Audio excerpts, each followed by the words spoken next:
Hi everyone, in the previous session we discussed about BGP routing protocol, and in today's session we are going to discuss about IP multicast routing in IPv6. The agenda of the today's session goes like this. We are going to discuss about the multicast formatting and also about the multicast fundamentals and also about the multicast forwarding technologies, followed by the IP address scopes and its categories, and what are all the advantages and disadvantages of multicast addressing. And now, getting to know about the multicast fundamentals, we discuss about the multicasting concepts. So multicasting is a backwards of the unicast routing. So this is much more concerned about how the routing takes place. In unicast routing, it is concerned about where the packet is going to get delivered, whereas in case of multicast routing, it is much more concerned about where the packet came from. So in order to route a packet in a multicast, we are concerned about the group concepts. So every node should be the member of the group, and only to the members of the group the packet is getting delivered. For the non-members of the group, the packet is not said to get delivered. And now we discuss about the multicast forwarding. The destination IP address does not determine where the packet needs to get forwarded.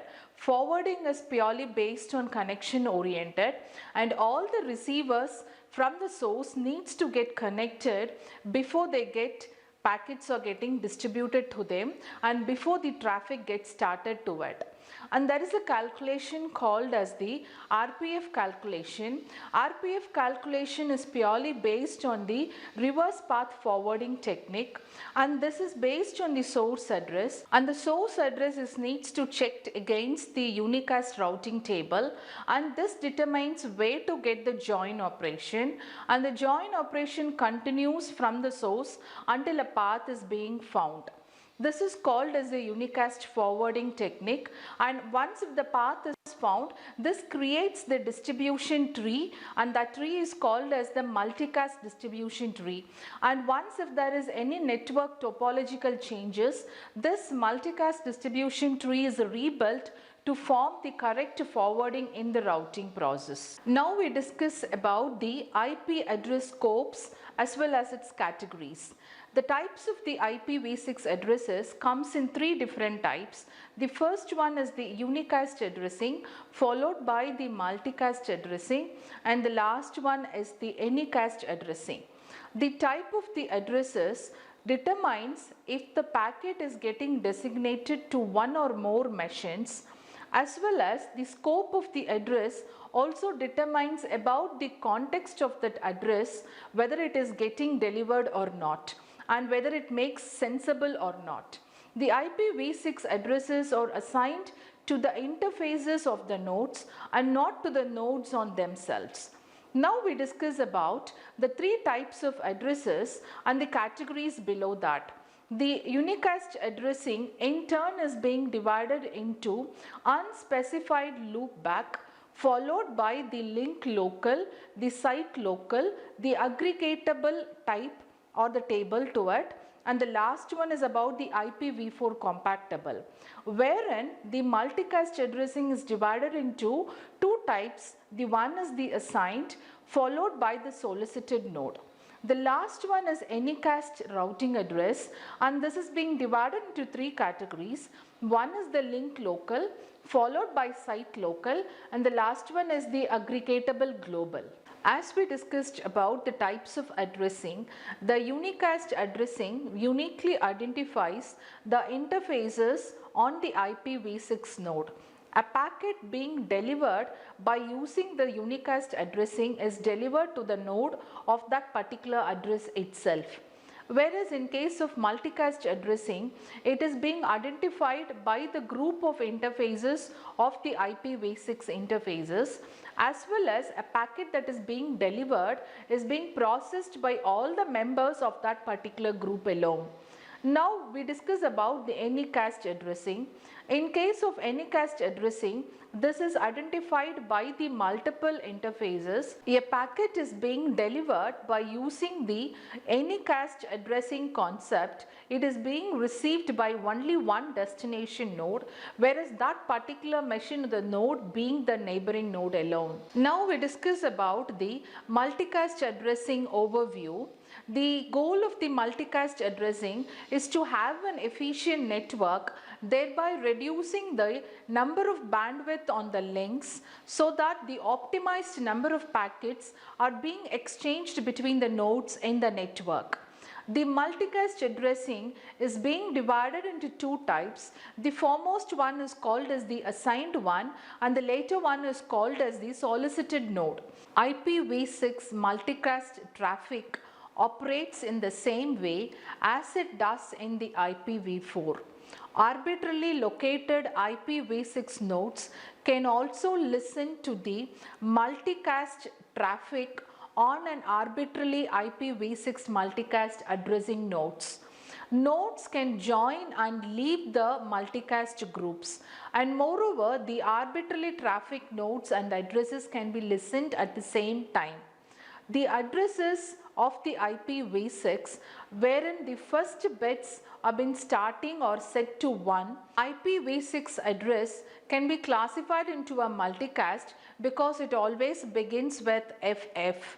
The multicast address cannot be used as the source address, and moreover, apart from the first 8 bits that is being set to 1, the multicast address is also been structured to note down the functionalities of the flag, the scope, and also about the multicast groups. For each anycast or an unique cast address that is being configured on the interfaces of the node or a router, a corresponding solicit node multicast address is being automatically enabled. The solicit node multicast address is based on the scope of the local links that is being used. It is being absolutely replaced by the ARP similar to the IPv4, and this also helps in detecting the duplication of the addresses, whereby we call this as a DAD, and this allows every node to verify the address IPv6 addresses whether it is being already in use, so that a new address is being generated to route all the packets. Now we discuss about the advantages of multicasting. This controls or reduces the traffic, thereby the overloading of the CPU and the server is being reduced. That gives out the enhanced efficiency of multicasting. Moreover, the traffic redundancy is also being reduced, and that gives the optimized performance, and moreover it makes it possible of multi-point application, and it is termed as a distributed application one. Now we discuss about the drawbacks or the disadvantages of multicasting.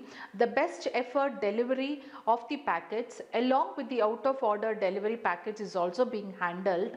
Moreover, this avoids the congestion as well as the duplication of the IPv6 address is being handled in multicasting. The picture clearly depicts about the format of multicast addressing. The format of multicast addressing has the 3 important fields. The one is the flag, followed by the scope, and the last one is the group ID fields. So in case of flag fields, F indicates the flag bits, which is said to have 4 bits long. The first low order bit is called as the transient T flags. The transient T is set to 1 provided that it indicates the multicast addressing is permanently assigned by the IANA. The second low order bit is called as the prefix P flags, and this indicates that the multicast addressing is being chosen by the unicast addressing prefixes. The third low order bit is called as the renderer's point R flags, and this flag indicates that this is being embedded within the renderer's point address flags or not. Now we discuss about the scope field. This indicates the scope of IPv6 internetworking where the multicast traffic is intended to be of. This has the size of 4 bits long.